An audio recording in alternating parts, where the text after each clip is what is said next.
So, hello and welcome to Military Mantra. In this interview, we have today's corner leader Sumedha Chopra, who have served Indian Air Force for close to a decade. And in this interview, we'll try to understand her journey of joining Indian Air Force, life within Indian Air Force as a technical officer, and various life lessons that she has learned over the service. So, welcome, ma'am, and thank you for coming on this interview today. Thank you so much for such a warm welcome, Akash. I'm really glad that I'm part of this platform today. Ma'am, if you could tell us, how was your journey before joining Forge, and how did you decide to join Indian Air Force? How did that happen? So for me, I would say that things just kept unfolding. So I belong to a place called Barnala in Punjab. It's a very small town where I studied till my 12th. And after that, I went to pursue my engineering from a government college in Malot, which was also in Punjab. And I come from a small business community in Barnala, and I do not have anyone in service before me in my entire family. So what happened during my engineering, I was part of my placement cell committee that we all formed during engineering days. So that kind of let me know that there are opportunities. That time I came across the UES commission, which was only for the male candidates and most the army. It's for the only the male candidates who visit who can be part of that entry from third year onwards in engineering. So that's how I got to know, and it really intrigued me that if my male counterparts can go to defense, then why not me? And this is such a great organization which I could be part of. I would say that was a seed that got sown into me. And then I started finding out that what are the options and how I can go for this. So I did appear for CDS as well after engineering. And the another thing was that time it was not AFCAT. It used to be CET and EKT for the engineering guys and CET for the ground duty officers. So I gave both. I did clear CDS also, but because the process of Indian Air Force was before that I cleared my SSB as well as medicals and the merit list while pursuing my engineering. So I joined, June 2009, I finished my engineering, and July I was in academy. And also by that time, my mother received another SSB call letter for army as well. So if not Air Force, I would have tried for army too. But that was, the moment I got this idea, why I got so attracted to this was because this is not something that everyone does, and especially in the engineering colleges, right? We all are part of the placement cells, or we look for a corporate life. And that time, I was not even sure that if the short service is for 10 years or 5 years or so, because there was nobody to guide me. But then I thought, let's go for it, let's try, because this is something very different from the usual crowd. And it really gives you a push because you have to test your own capabilities, because this is not the profession that is taken by most of the people. It's a little unique. That is what attracted me, I would say. And definitely, where you can be part of your serving your nation, that's really attractive. And why somebody would not like to go for it? And I would really thank God and my parents and everyone who supported me in this. And I could clear and then land up in Air Force Academy back in 2009. And also I was the first person in my whole town who's got selected as an in the officer cadre. So I'm not only the female but the first officer as well. So that Okay. was a great thing, I would say. And I still cherish it. Yeah. Nice. You told about the SSB, so I think it's 2009. So if you could tell us your SSB experience, where did you go, how did you prepare, and what tips you would like to give to the aspirants who wants to, join the armed forces? I would say, SSB experience would be a little different for everyone because it's your journey and it's a extensive interview, not even an interview, I would say it's an extensive experience of over a week, which you go through. I went through one AFSB Dehradun, and so my entry was that time there used to be one fast track selection also. So for me, things happened almost over a period of 3 to 4 months. So the moment I cleared the FTS exam, it was like a general aptitude and English test, and then followed by a PPDT test. If you clear it the same day, you have call letter for your SSB. That's how it happened for me. And I had just 1 month. Like today, if I got the call letter for SSB, my SSB was just 1 month away.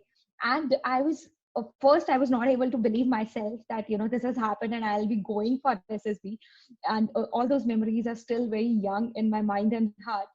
I was a little panicked, of course, because I didn't understand whom to go to, what to do, right? There were a few of my college mates who were also appearing for it. I would say that also helped me because one of my friends who appeared for it just a week before me, and he went to Varanasi FSD, and they were allowed to have the phone. So I used to kind of get a first-hand information every day evening that what happens in the day, not that how he performed, but what is happening. So that also gave me another, and as luck would have it, that time I was staying in Chandigarh in a PG, which was owned by a retired colonel, who was really happy to know that I will be going for a SSB, and who really helped me in understanding. He was just pushing me. It was just kind of boosting up my morale every day, that no, you're very lucky and you will do good, and just the small tips here and there, that be yourself and go for it. It was I would say a wonderful experience that I went for it. So the preparation I did, definitely, because I had very less time, it was talking to people, relevant people, and also going through the that what were the current affairs, because I even then internet had picked up a bit, and you could really search that what will be the processes, that it will be divided into 3 major portions and what you will be checked upon. And definitely that the first hand information from my friend helped me a lot personally, because I could see that what is that where are you reaching every day. uh, what I had in my mind, and I would like to tell each one of the aspirant today, is that wherever you're going, go with the I would say, yes, whenever you're appearing for any interview or any exam, you have that little nervousness or little tension, but be yourself, be honest to your own self first, because it's not like any other interview. Now in corporate, in last 1 year, I have taken some more than 30 interviews of people, and that's just an interaction of 1 hour or so. And I can tell you, sitting on the other side of the fence, that you can make out when somebody is bluffing, when somebody is just saying something out of the head, rather than being honest and saying that I don't know this, or maybe I'm not comfortable with not knowing things. So if we can judge it in 1 hour, and where in for SSB you are there for 5 to 6 days or a week, rest assured that people will be pick up on you, and they are well trained, and there are special trainings for all those instructors who are taking your SSB.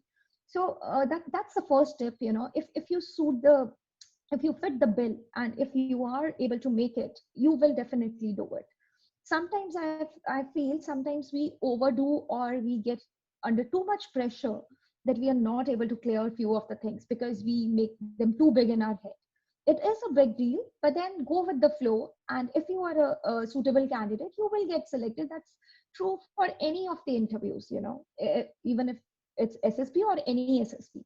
If you know it, and if you think that there are aspirants who go for the second time or the third time, if you are able to analyze that what made you, you have to do a lot of introspection, that why you could not go.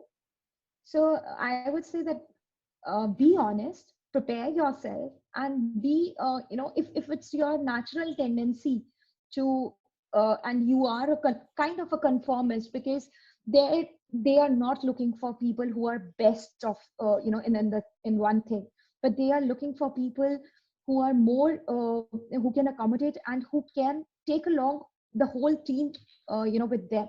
Because defense doesn't work on single person's performance as it works on, it can work in civil in few of the areas, but the team and the teamwork has to be so strong in defense, whichever field you go, whichever stream, whether you are a pilot or you're an engineer, or you are going to army and infantry, your team has to be strong. So if a person who's really introvert, who's really aloof, who loves to perform alone, there are lone performers. So for such people, it can get a little difficult, and there are ways and means to for the interviewers or the instructors to pick up that why you're not why you're not able to make it. So I would say be honest and go with the flow. Do not take pressure, and you will make it. Thanks a lot, mom. You gave a lot of insight about, how do we approach service selection board. Coming to your mom journey into, Air Force Academy and AFTC, if you could tell us, how was your experience? Any memorable incidents that you would like to share with the audience? Experience was wonderful, or rather, I'm short of words to explain it.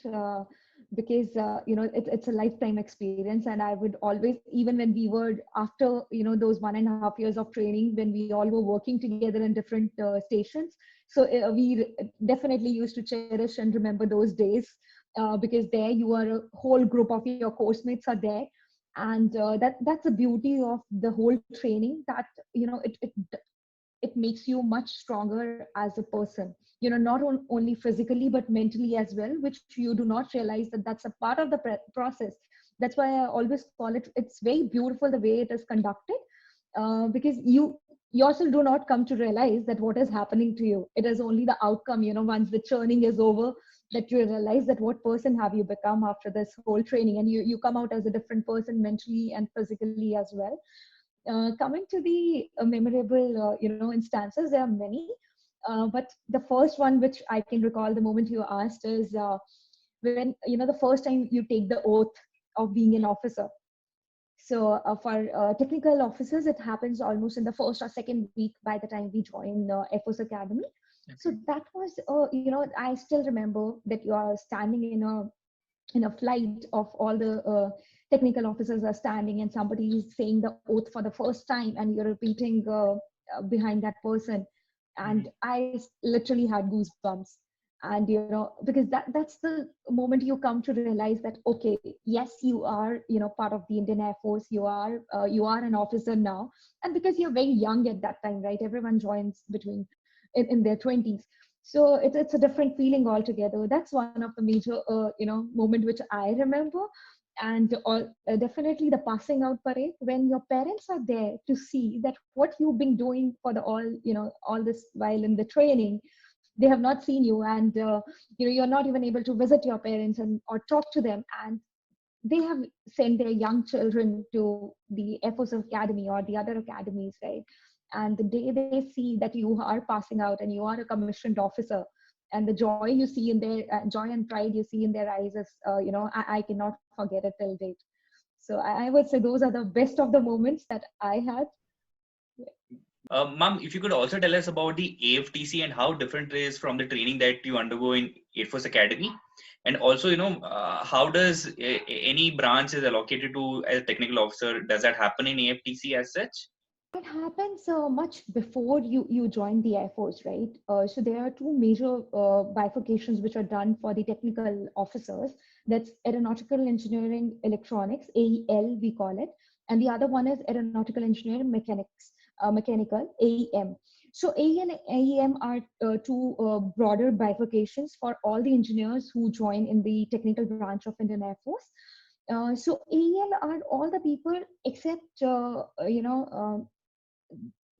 people who have done their BTech or BE in mechanical and aeronautical engineering, they go to AEM. And all other branches who are eligible for technical entry in the Indian Air Force, they become the AELs. So we have in AFTC, we have different classes for AEL and AEM. And we do get PG diploma in aeronautical engineering L and aeronautical engineering M. So that is how, which is, this bifurcation happens much before you join AFA, because this is based on your engineering. And coming to the next, how you go for different streams after your AFTC, that would be done in the second semester in AFTC, wherein what are the vacancies available in different streams. The streams can be different aircrafts, even the different fighter aircrafts, you will have specializations. Different chopper aircrafts, you will have specialization. Different radars, you will have specialization, and also for different ground communications or radars. So that is how it happens. So in second semester of your AFTC, depending on what are the vacancies coming that year, where the officers are needed in different locations or different bases, and depending on your performance, your liking, they do ask your choice, that where you would like to go, and depending on the recommendation of your mentors and your project guides in the AFTC, your instructors. So it's not a very simple process, I would say. Sometimes people do get what they ask for. Sometimes it's the professor or the instructor who kind of tells that this person can go, is best suited for so and so aircraft or such system. So that is how we go for further specializations. All the technical officers go to different specialization schools after the after passing out from AFTC, and then only we are posted to the main units. If you could tell us, how does one day as a technical officer in Indian Air Force looks like in terms of, roles, responsibilities, or duties? One ideal day. There's no ideal day. I would say every day is a new day, and like I just mentioned before, that there are different. We cannot put technical officer as a very big or broad category, because there are different specialization. And then even once you have done those specializations, if if you say you're a communication officer, so there would be 3 or 4 communication officers, or whatever number, depending on whichever base you are at.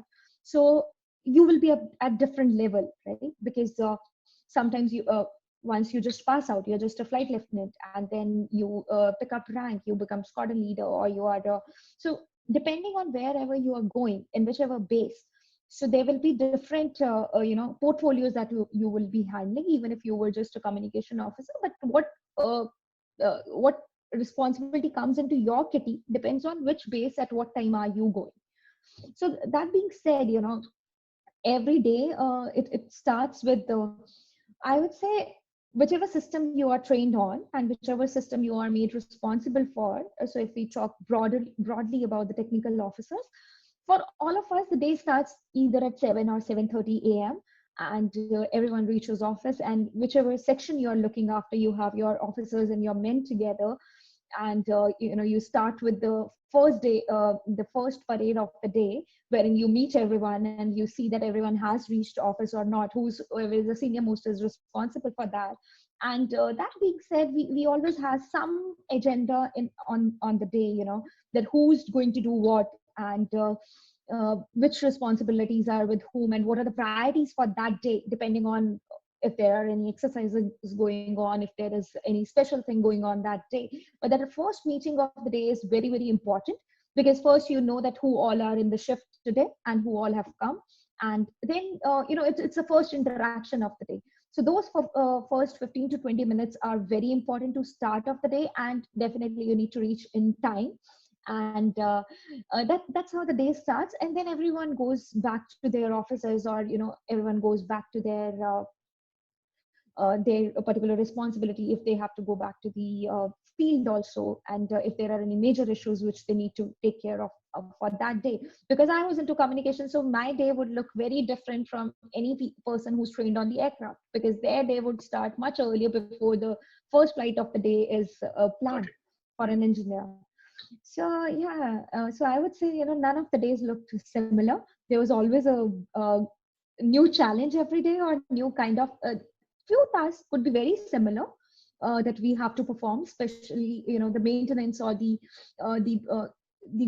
planned activities which happened every day, or day, or every fortnightly, or every monthly.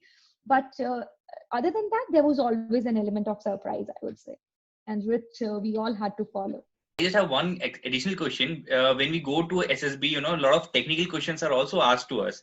So, to what extent do we, study and go, and, sometimes questions become very, very difficult as well for a normal engineer to answer. So how does one prepare? And, if you ask me that how much is the kind of knowledge we require for any job, not only defense or Air Force technical officer, I don't think it can be defined for any of the profiles or portfolios across the globe, until unless it's a very mundane, lower level job. Otherwise, it's very difficult. Even if you see that all the engineers who are in who worked in or who served with the defense services, it's not that they all were having similar marks or similar kind of knowledge. We all come from different streams. So if you're thinking, I would say it's about your luck as well, that because it's not decided which SSB you would be going and which is the instructor who's going to take your interview or ask you the technical questions. So maybe based on your past experience you can prepare those, and trust me, it might not happen that the next person or the next SSB you are facing the same questions. And also somebody who is preparing for the first time, uh, see, even in engineering, I would say we cannot master those 40 subjects. Like we always have something favorite, and we always have some inclination, some natural inclination towards some of these subjects. Like I always loved networking. Not being Air Force, I would have been pursuing something in the networking field. Being an IT engineer also, I was never attracted to the programming languages or coding much. I don't know, because that's not probably my natural instinct. I found networking to be more logical subject.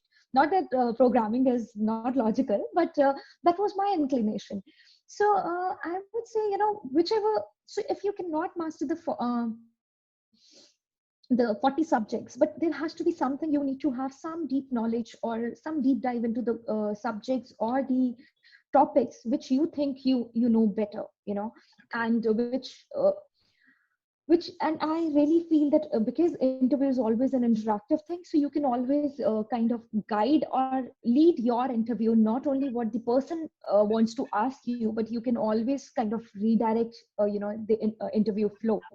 Not completely, but to some extent, definitely the interviewee also can do that.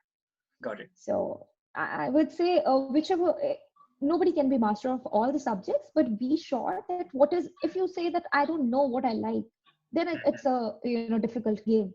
But if you are very sure that to what, and even if I say that I like networking and I have been faced with technical questions, but what have I done to pursue that, because if not Air Force, I was already doing, I did CCNA, I was doing CCNP also by that time, but things changed that I had to come to Air Force, so that got kind of left in between. But if that is not there, I mean, it's not because engineering just provides you the basic elements of the initial, they just introduce you to some of these subjects. But the specialization, maybe you can go for the higher studies, or you can today we have so many certifications available.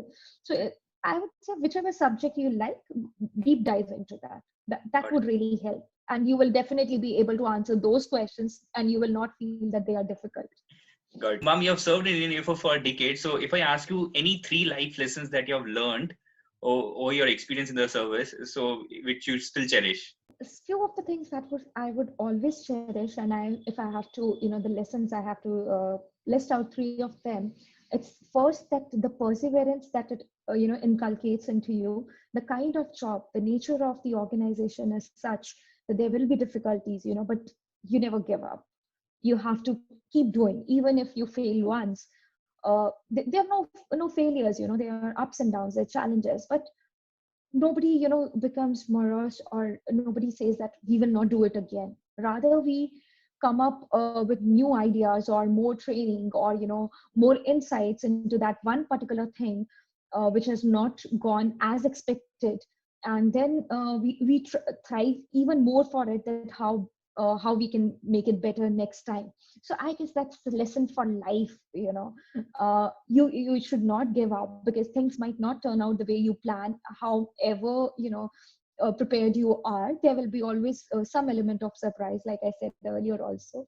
So that is something which I would cherish for life. Second thing, I would say the integrity that the training as well as the service inculcates into you. The whole environment is like that. If you are not true to your service, if you are not you are not there, or you're kind of trying to bluff around, then it might cost lives to your own brother and sisters in law. So that is something I would say, which is a life lesson for all of us, that we are kind of lacking in today's generation, or with because it has become a norm. So I would say that integrity is something which which you get as a gift as an officer of the defense services. And third thing would be, adaptability to change.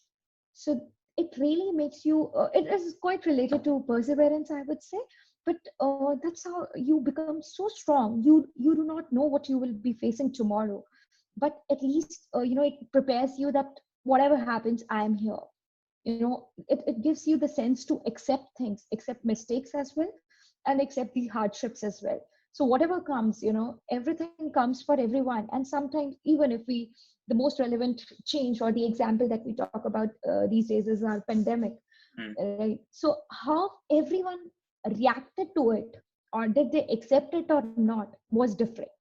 I'm not saying that only military people adapted to it well. There are others as well. But I'm just taking this example because it is very relatable.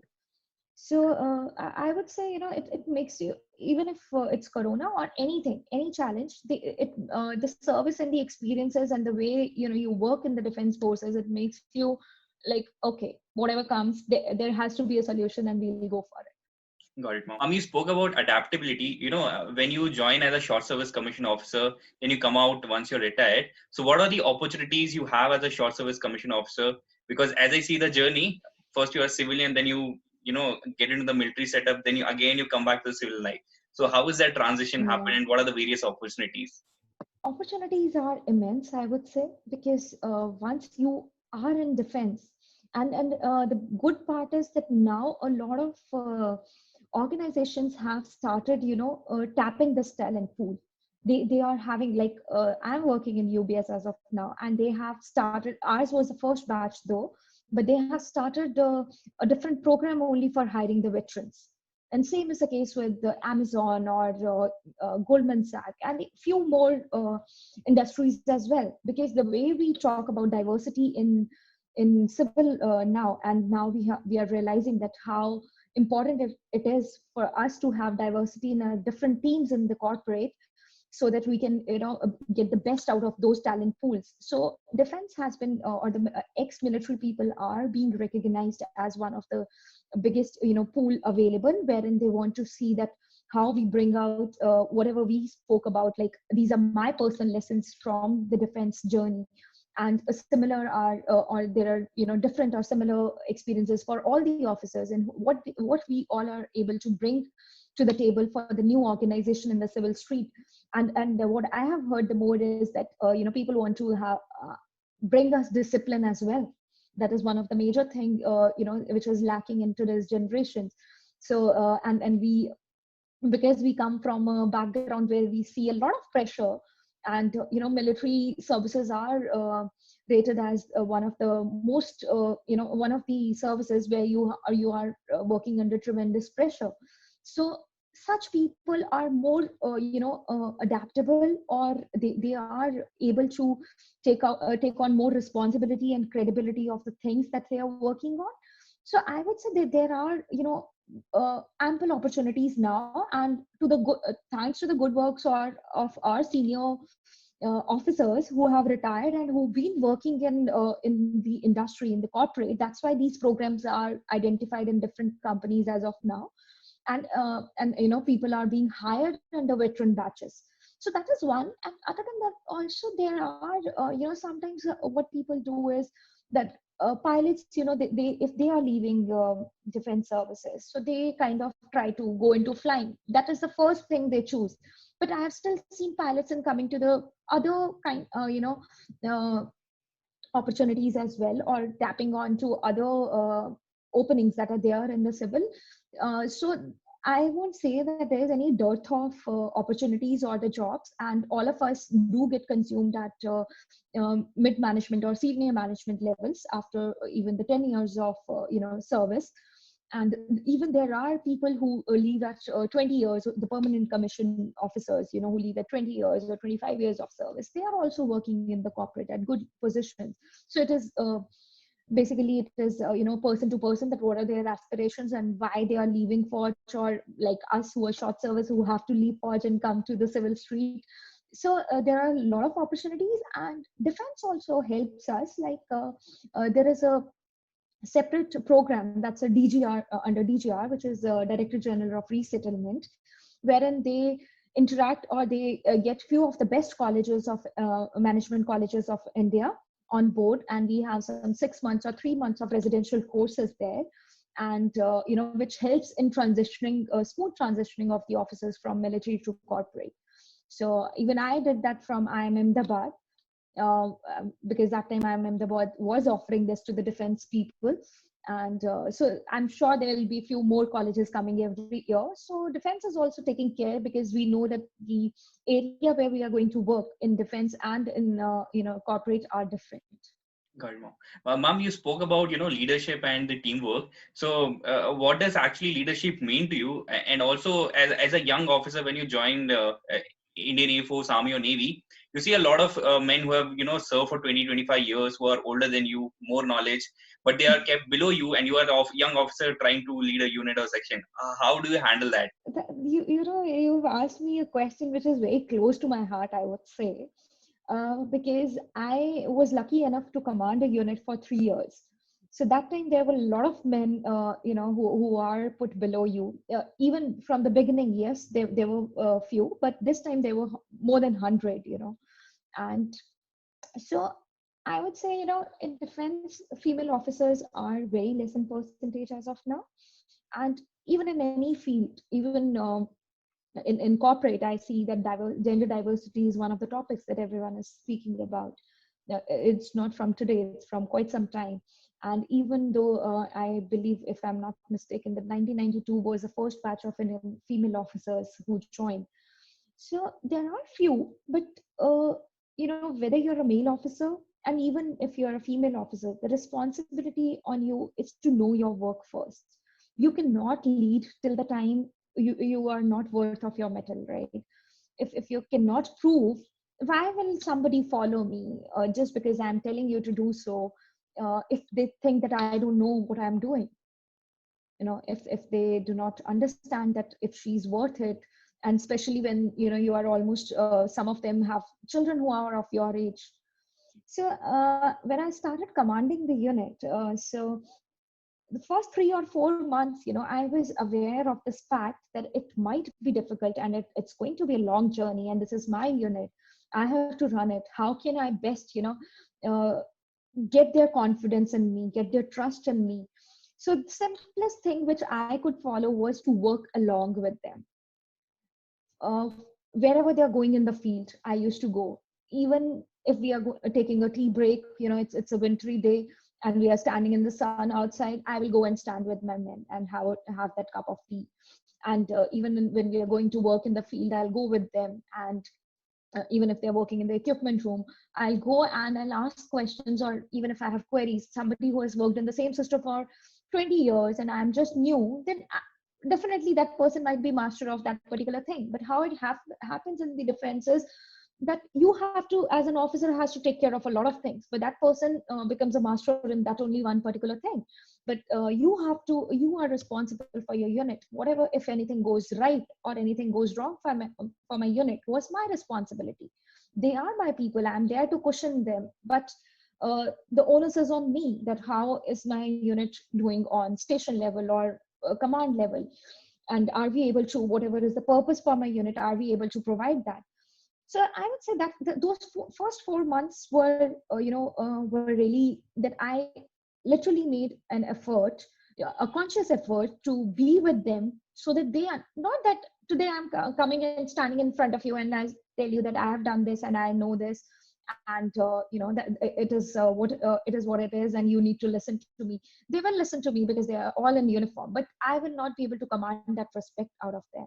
I will not be able to have that respect as well as trust from them. So my testimony to this was, I always used to tell them even to go for whenever it is possible, go for lunch in time and then come back.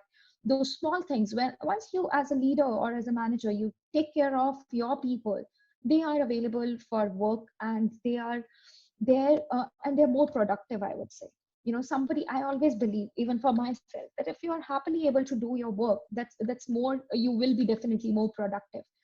So whenever I used to call people, if there is something going wrong at the late hours, or in the maybe 2 a.m. or 3 a.m. in the morning, I knew if I called up people, they were available there in another 10 or 15 minutes, because they understood and then something has gone wrong. It is not that she's just calling for the heck of it.